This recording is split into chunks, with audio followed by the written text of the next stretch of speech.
Alhamdulillahilladzi hadana lihada wa ma kunna linahtadiya laula an hadanallah.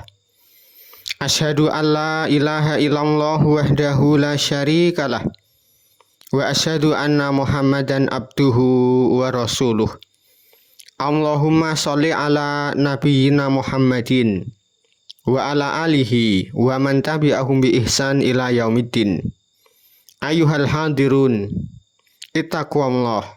Faqala ta'ala, ya ayyuhalladzina amanu taqullah haqqa tuqatih wa la tamutunna illa wa antum muslimun.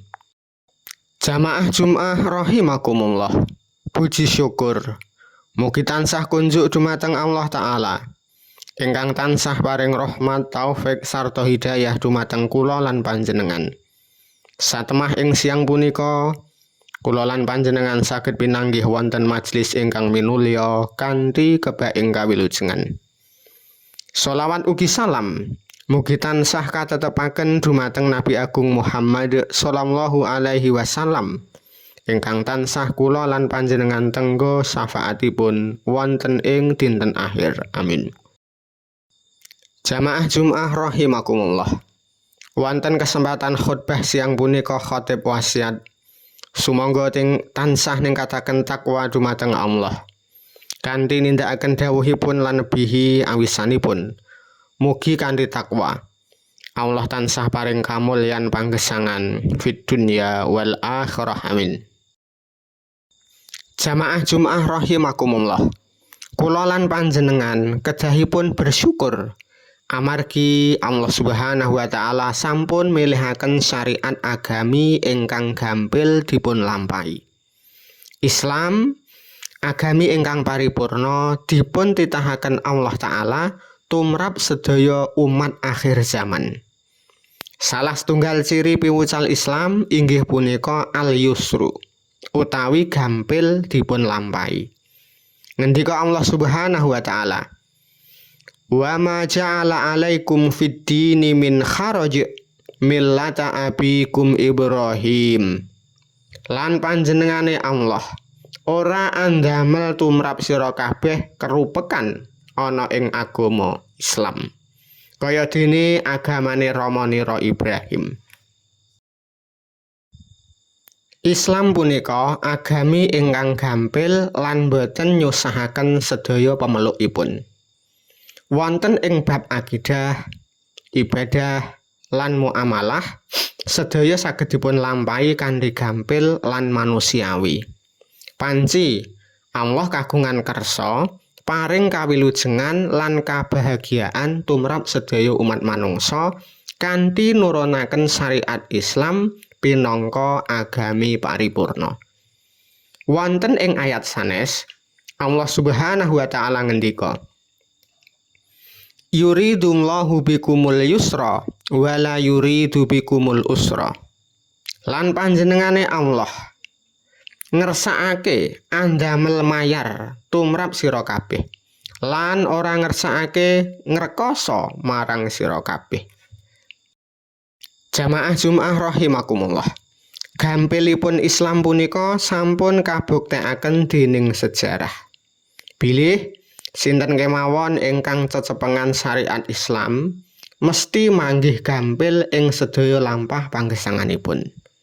Menawi kula lan panjenengan gatosaken kanyata sedaya bab ing agami Islam punika gampil lan saged dipun lampahi. Sepisan ing bab akidah. Akidah Islam punika cocok sanget kalian fitrah manungsa. Islam paring piwucal bilih Allah punika Tuhan ingkang nitahaken, ingkang kagungan lan ingkang ngatur sedaya makhluk. Namung Allah piyambak ingkang kuwasa ngatur alam donya punika. Boten wonten setunggal makhluk kemawon ingkang kagungan kegiatan ngatur-ngatur alam donya. Namung Allah ingkang saged paring kawilujengan, paring kesehatan, paring rejeki dumateng sedaya makhlukipun. Lan namung Allah piyambak ingkang kuwasa andamel beja utawi cilaka tumrap sedaya makhlukipun. Kaping kalih ing bab ibadah. Sedaya ibadah ing Islam punika saged dipun lampahi kanthi gampil. Misalipun salat. Mboten wonten manungsa ingkang boten saged nglampahi salat. Islam paring dawuh, bilih salat mboten awrat.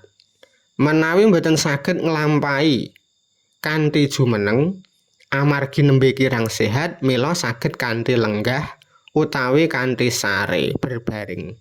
Ngendika Rasulullah sallallahu alaihi wasallam, Sholli qaiman fa illam tastati fa qaidan fa illam tastati fa ala jambin. Sira salata kanthi ngadeg. Menawa ora mampu, mula kanthi lungguh.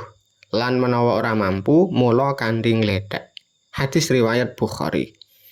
Mekaten ugi ibadah siam. Tumrap kaum muslimin ingkang boten kiyat siam amargi nembe gerah, mila saged batal lan gantos wonten wulan sanes. Kagem tiyang ingkang sampun sepuh lan boten kiyat siam, mila pareng kanthi mbayar fidyah. Lan mekaten ugi ibadah-ibadah sanes. Kados dene zakat, ibadah haji punika saged dipun lampahi miterat kegiatan masing-masing lan boten nyusahaken pamelukipun. Jamaah Jumat rahimakumullah. Salajengipun kagem jangkepi keterangan khatib menggah gampilipun piwucal Islam. Bilih ing Islam punika wonten istilah rukhsah. Rukhsah punika keringanan utawi dispensasi. Misal kula lan panjenengan nembe wonten perjalanan jauh utawi musafir ingkang jarak tempuhipun punjul saking 8 kilometer. Mila dipun keparengaken qashar salat.